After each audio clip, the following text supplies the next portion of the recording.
जंगल जंगल बात चली है तो पता चला है कि अब घनघोर जंगलों में मज़ारें मिलने लगी हैं।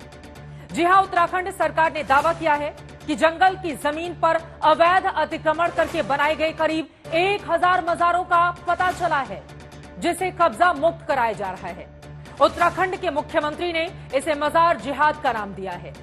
बीजेपी का आरोप है कि उत्तराखंड में कांग्रेस के शासन के दौरान जंगल की जमीनों पर तेजी से अवैध अतिक्रमण हुआ था और इनमें से कई मज़ारों को नेताओं की शह पर ही बनाया गया है। हालांकि एक तथ्य यह भी है कि उत्तराखंड में 2001 के बाद बीजेपी और कांग्रेस दोनों ही दलों की सरकारें रही हैं और इस दौरान 10 वर्षों के अंदर मुसलमानों की आबादी 2% बढ़ गई, जबकि हिंदुओं की आबादी में 2% की कमी आई है। ऐसे में बड़ा सवाल यही है कि क्या उत्तराखंड में हो रहे डेमोग्राफिक चेंज का जंगलों में बढ़ती मज़ारों से कोई कनेक्शन है? क्या अवैध मज़ारें बनाकर देश में सरकारी जमीनों पर कब्जा करने की साजिश हो रही है? और क्या देश में वोट बैंक और तुष्टीकरण के लिए सार्वजनिक स्थलों पर अवैध कब्जे की अनदेखी की जाती रही है?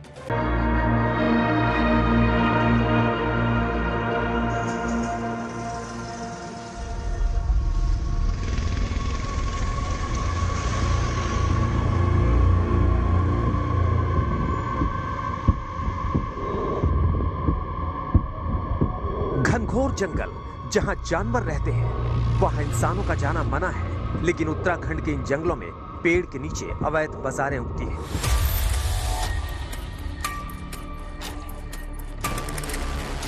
पेड़ के नीचे अवैध मज़ारें उगती हैं। पहले जंगल की जमीन पर 2-4 ईंट रखी जाती है, फिर उस पर चूना गारा डाल दिया जाता है। ईंटों की तादाद बढ़ने लगती है, फिर कंक्रीट की फर्श टीन की छत डाल दी जाती है और चंद साल के अंदर एक ऐसी पूर्ण विकसित मज़ार तैयार हो जाती है। ये जिम कॉर्बेट के करीब का फॉरेस्ट एरिया है जहां पर कुछ भी निर्माण करना अवैध है। पर अब जो आपको तस्वीर में आपको दिखाऊंगा वो शायद आपको चौंकने पर मजबूर कर देगी कि उस जमीन पर जहां पर कुछ भी बनाना या खड़ा करना इलीगल है, अवैध है, वहां पर आपको लाइन से एक संख्या में मज़ार नजर आएंगी। 3 मज़ार इस दरमियान है और सामने, इसी के सामने अगर कैमरामैन जूम करेंगे आपको 2 मज़ारें सामने नजर आएंगी। तो केवल इस फील्ड पर 5 मज़ारें मैंने आपको दिखाई और थोड़ा सा कैमरा अगर उधर जाएगा तो 6ठी मज़ार और 7वीं ये लंबी चौड़ी बड़ी खड़ी हुई मज़ार। जब हम बचपन में आज से 20 साल पहले यहाँ देखते थे तो हमें बड़ी हैरानी होती थी कि ये ईंटें यहाँ क्यों रखी जाती हैं, 2-2 ईंटें।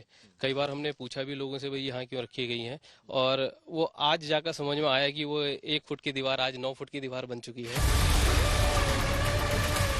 रामनगर में थपली वाले बाबा की मज़ार के पास 100-150 मीटर के अंदर पेड़ों के नीचे साल दर साल उगती जा रही मज़ारों को लेकर स्थानीय लोग विरोध करते हैं, प्रशासन को ज्ञापन भी देते हैं। होली के समय जब होली का पर्व होता है, ये हजारों की संख्या, हजारों नहीं 20-25 हजार लोग इसी जगहों से जबरदस्ती घुस के, इतना फोर्स हो नहीं पाता है, और नारे लगाते हुए जो अवैध मजार है वहां पर पहुंचते हैं। ऐसी जंगल में कोई ऐसे अवैध मजार बनाए वो ठीक नहीं है। जब मंदिर नहीं बन सकता तो मजार भी नहीं बन सकती। और इस तरीके की मजार बनाना या हम भी कहीं पर पत्थर रख के एक मंदिर बना दें, वो भी गलत है।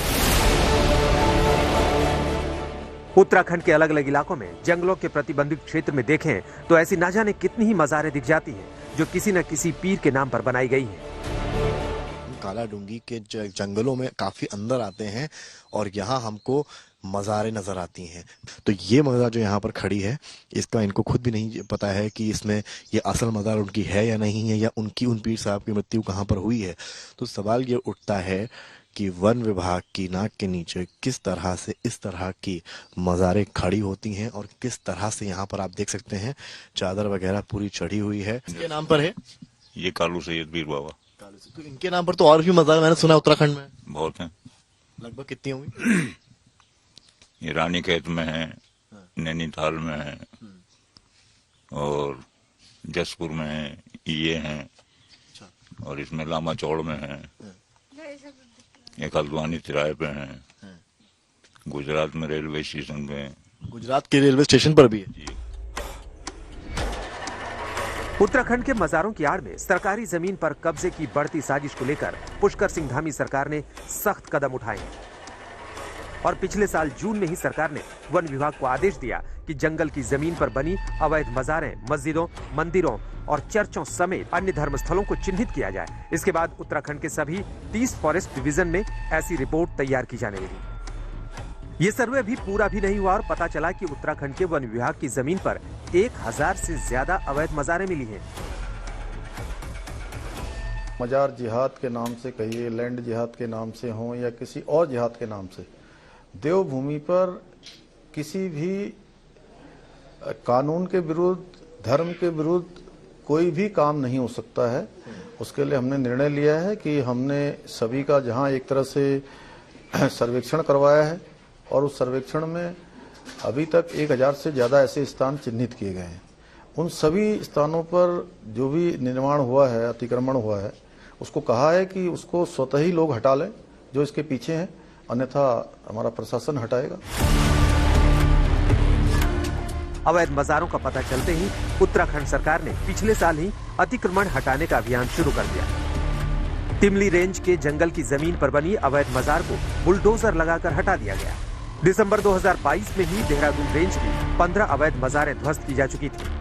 उसके बाद से अवैध अतिक्रमण हटाने के 2 और अभियान चलाए गए, जिसमें करीब अवैध अतिक्रमण कर बनाई गई 26 मज़ारें हटाई जा चुकी हैं। मज़ारें कई क्षेत्रों में हैं, और भी बहुत सारे धार्मिक स्थल हैं, कुछ प्राचीन मंदिर भी कहीं न कहीं अंदर हमारे फॉरेस्ट एरियाज में बने हुए हैं। लेकिन इसका अर्थ ये नहीं हो जाता है कि वो अतिक्रमण है, क्योंकि वो हो सकता है बहुत पुराने मंदिर रहे हों। लेकिन यदि वो उनका कंस्ट्रक्शन अभी हुआ है, हाल फिलहाल में हुआ है, या उसके प्लिंथ एरिया में इंक्रीज हुआ है, या उसके आसपास के क्षेत्र को बढ़ाया गया है, फैलाया गया है, तो ये अतिक्रमण की श्रेणी में अवश्य आता है। वैसे तो उत्तराखंड में जंगल की जमीन पर अतिक्रमण किए गए हर तरह के धार्मिक स्थलों का चिन्हीकरण किया जा रहा है, लेकिन ध्वस्तीकरण की कार्रवाई अब तक अवैध मज़ारों के खिलाफ ही हुई है। समर्थ श्रीवास्तव, रामनगर, उत्तराखंड, आज तक।